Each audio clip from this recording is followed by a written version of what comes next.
convocamos a roda de prensa para expoñer a nosa posición sobre o proxecto de lei de ordenación do territorio de Galicia que se presentou por parte do Goberno galego recentemente e que remata o día 20 o prazo de presentación de emendas de devolución. O Grupo Común da Esquerda vai a presentar unha emenda de devolución polos motivos que despois explicarei. Cando falamos do goberno do Partido Popular, non podemos deixar de lado a súa afición pola posverdade, porque as cousas que di veñen correspondidas con feitos contrarios ao que di. Cando fala da legislatura do rural, en realidade, os feitos nos di que está falando da legislatura do espolio do rural. Cando fala da lei de ordenación do territorio, nos creemos que está falando da lei de apropiación do territorio, ou da colonización do territorio. Cando fala de ser presidente da Xunta de Galicia, creo que máis ben funciona como un presidente das eléctricas xuntas de Galicia, e ademais sustentado, o que digo, polos feitos. Este proxecto de lei de ordenación do territorio ven a modificar levemente a lei 10 de 1995 de ordenación do territorio, que expresaba uns obxectivos na súa exposición de motivos e no seu articulado. O que corresponde a un goberno que busque o interese xeral, o interese público, en primeiro lugar, facer unha avaliación do que funcionou e do que non funcionou no desenvolvemento desta lei. Se se cumpriron os obxectivos, se non se cumpriron, en que grado se cumpriron, e tratar de ver por que non se cumpriron eses obxectivos. Nada desto fai Partido Popular, nada desto fai Feijóo, porque non lle interesa o interese xeral. Unha vez máis, a modificación da lei 1995, esta nova lei de ordenación do territorio, só busca o beneficio de uns determinados intereses privados e non do interese xeral. Porque decía que a lei vixente, a lei do 95, falaba, entre outras cousas, e leo textualmente, que os tradicionais instrumentos de ordenación ofrecidos pola normativa urbanística mostráronse na práctica insuficientes a hora de abordar a corrección dos desequilibrios territoriais de carácter socioeconómico ou a coordinación das actuacións territoriais supramunicipais. Hai dous obxectivos básicos nesa lei de ordenación do territorio. Por un lado, facer políticas integrais, integrar o que son as políticas económicas, industriais, ambientais, patrimoniais, culturais, en unha soa política e definir no espacio como se van a desenvolver esas actividades dun xeito integrado. E o objetivo de paliar o que xa no 95 se admiscaba como unha eiva, o desequilibrio que se atopaba en Galicia entre o eixo atlántico máis dinámico e con máis posibilidades económicas e un interior que xa daquela pois tiña un menor dinamismo, menores expectativas para a xente. Ese eran os obxectivos, superar ese desequilibrio. E antes de facer unha nova lei, habría que analizar se dende o 95 a hoxe se mellorou ou se agravou esa situación. É evidente que se agravou e 10 anos despois do goberno Feijóo as diferencias e as distancias incrementaronse. Non se reequilibrou o país, senón que se desequilibrou. E habería que preguntarse por que foi eso e por que a aplicación desta lei ou a non aplicación desta lei pois deu como lugar ao agravamento dos desequilibrios. E despois tamén de outra cuestión fundamental falaba que é fundamental tamén para superar estes desequilibrios, para provocar desenvolvemento económico endóxeno de moitas comarcas, por exemplo do interior, que era a coordinación supramunicipal, ben sexa en comarcas ou en áreas metropolitanas. Esa imprescindible coordinación supramunicipal para provocar ese desenvolvemento propio do territorio que puidese ser a nivel ordenación do territorio, a nivel urbanístico, a nivel de plans económicos, etc. Eran estes obxectivos, estes tres obxectivos que marcaba a lei, entre outros, tamén a sustentabilidade ambiental, etc. Ben, os datos nos din que o desequilibrio incrementouse e os datos nos din que dentro dunha lei que marcaban os instrumentos, unhos se utilizaron, e se utilizaron moito, e outros non se utilizaron.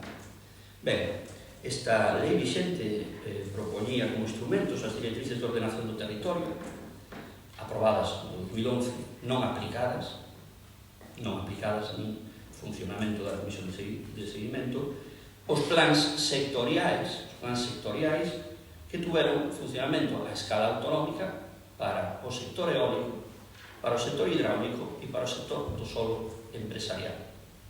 Uns proxectos sectoriais de incidencia supramunicipal que foron o 90% dos que se desenvolveron do sector hidráulico, do sector eólico e de liñas de alta tensión. 90%. A partir de aí, ningún plan territorial integrado a escala supramunicipal, máis que o plan de ordenación do litoral, ningún plan territorial integrado, por exemplo, de ningunha comarca de escala supramunicipal para xenerar ese desenvolvemento económico endóxeno do que falaban, ningún programa de ordenación do medio físico, ningún programa coordinado de actuación. Quere dicir, a lei non a utilizou o Partido Popular para ordenar o solo do país, para xenerar proxectos a escala supramunicipal, sino que se utilizou na súa maioría para colonizar o terreo no sector eólico, no sector hidráulico por parte das eléctricas, fundamentalmente. E esos son datos. Son datos. Temos un modelo de desenvolvemento eólico cuyo instrumento básico de colonización foi a Lei de Ordenación do Territorio que viña para equilibrar.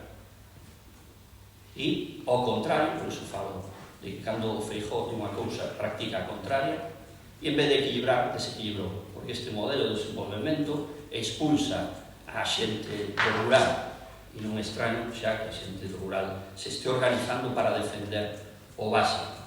É dicir, para o único que funcionou a Lei de Ordenación do Territorio prácticamente, e que lle funcionou ben, foi as eléctricas que con estes instrumentos tuveron a ferramenta necesaria para pasar por riba da vontade dos habitantes do rural e incluso moitas veces por riba da vontade dos concellos do rural.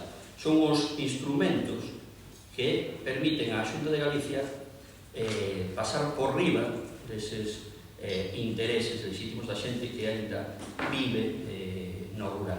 Ben, dito isto, con este balance de aumento do desequilibrio, de abandono do rural, de crise demográfica evidente, por primeira vez pasamos por debaixo dos 2.700.000 habitantes, con situacións dramáticas en moitas comarcas de envellecemento e abandono. As únicas modificacións que se proponen neste proxecto de lei son para eliminar trabas aos instrumentos que xa funcionaron, é dicir, para aínda facilitar máis o que xa era facilitado cos proxectos sectoriais de incidencia supramunicipal. Agora pasan a chamarse proxectos de interese autonómico, pero son o mesmo, só que máis agravado o seu funcionamento. Redúcese ainda máis a capacidade da xente e dos concellos para defenderse desta ocupación do territorio, ademais amparados, disque, no interese autonómico, no interese público.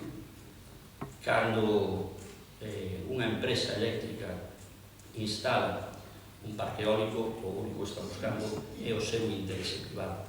Por iso nos parece indignante que, amparado nun suposto interese público, pois se lle facilite dentro da administración a ocupación do territorio galego, cando moitas veces os que viven ali non sacan ningún beneficio. En tal caso, o proxecto de interese autonómico nós creemos que de habelo debería de ser só de iniciativa pública e non de iniciativa privada, e é especialmente grave que se contemple os proxectos de iniciativa privada, proxectos de interese autonómico de iniciativa privada non previstos, que ni siquiera teñan que estar amparados por un plan sectorial que é o que planifica a actividade teóricamente dos sectores para facer encaminado as políticas ambientais e de outro tipo de sectores, e se fai non previstos para que sexa o propio promotor privado quen defina os intereses autonómicos que quedan nas mans do promotor particular, e tamén define a posibilidade de expropiar os terreos que considere convenientes para os intereses do promotor particular. Hai unha serie de modificacións, ademais, que lle quitan prerrogativas aos concellos, como a supresión da obrigación de obter licencia urbanística municipal, dado que o proxecto sectorial non ten un contido técnico completo, redúcese o control sobre o proxecto de execución de obras, que se cumpre ou non as determinacións do proxecto sectorial e a normativa de seguridade. Simplifícaselles a vida a estas empresas, o cual é moi grave se vemos como están a transcorrer o intento, por exemplo, de construcción dun parque eólico na Serra do Ourido, cheo de irregularidades, que está paralizado cautelarmente pola justicia, porque houve xente que se moveu para parado, pero cando se lle reduce as posibilidades a xente de defenderse e os concellos de decir nada, pois o que se está dando máis facilidades a estas empresas cuyo interés non é o desenvolvemento do lugar.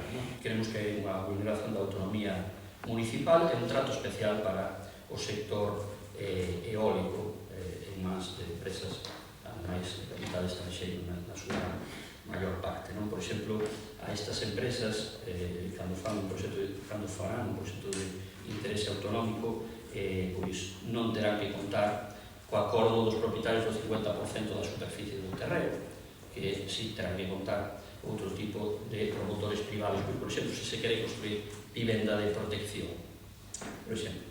E despois, por último, tamén, o señor Feijóo falaba deste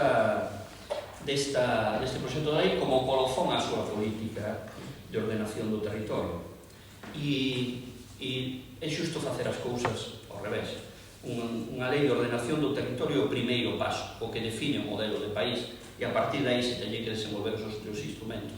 E non ao revés, como quere facer o señor Feijóo, que unha vez que xa aprobada unha nova lei do solo, unha lei de predación, lei de fomento de iniciativas empresariais que xa estaba feita a medida dos lobbies eléctricos e mineiros, pois culmina esa normativa de beneficio para beneficio de intereses privados moi concretos, pois con unha lei de ordenación do territorio facendo ao revés de como se debe de facer. En definitiva, é unha lei que completa o traballo destes anos do señor Feijóo, que ten unha coherencia absoluta, é dicir, traballar por exterminar o rural, por agravar os desequilibrios, por deixar territorio libre para que estas empresas fagan negocios que ademais generan pouco emprego e pouca riqueza e que ven, evidentemente, unha evolución nestes últimos anos moi preocupante nas leis de acompañamento e na lei de fomento de iniciativas empresariais. Onte mesmo anunciaba unha nova norma legal sobre a avaliación ambiental, que tamén falaba unha vez máis de eliminar trabas e simplificar. E cando Feijóo fala de eliminar trabas e simplificar, xa sabemos a quen lle quere eliminar as trabas e simplificarlle as cousas, aos de sempre, aos seus amigos das eléctricas. E, unha vez máis, unha ameaza grave para o patrimonio natural, cultural e para o desenvolvemento económico deste país. Xa hai pouco aprobada na lei de acompañamento o incremento da vixencia da declaración de impacto ambiental de 4 a 6 anos, xusto despois de que a Xusticia anulase a construción do parque eólico na Serra do Ourido, precisamente por ampararse nunha declaración de impacto ambiental obsoleta e que non defendía os valores ambientais dese territorio. En definitiva, o señor Feijóo, antes de ser desaloxado da Xunta de Galicia, quere deixar atado determinadas reformas que lle piden determinados lobbies empresariais, e creemos que convén que este proxecto de lei non se aprobe. Si de verdad nos creemos esos objetivos de tratar de reequilibrar o país, de darle un futuro a xente que vive no rural, de cambiar a tendencia a desaparición de moitos concellos e moitas comarcas de descenso demográfico, creemos que non se pode deixar en mans de empresas ás que lle beneficia precisamente que se abandone o rural. Por eso, o luns registraremos a emenda de devolución deste proxecto legislativo.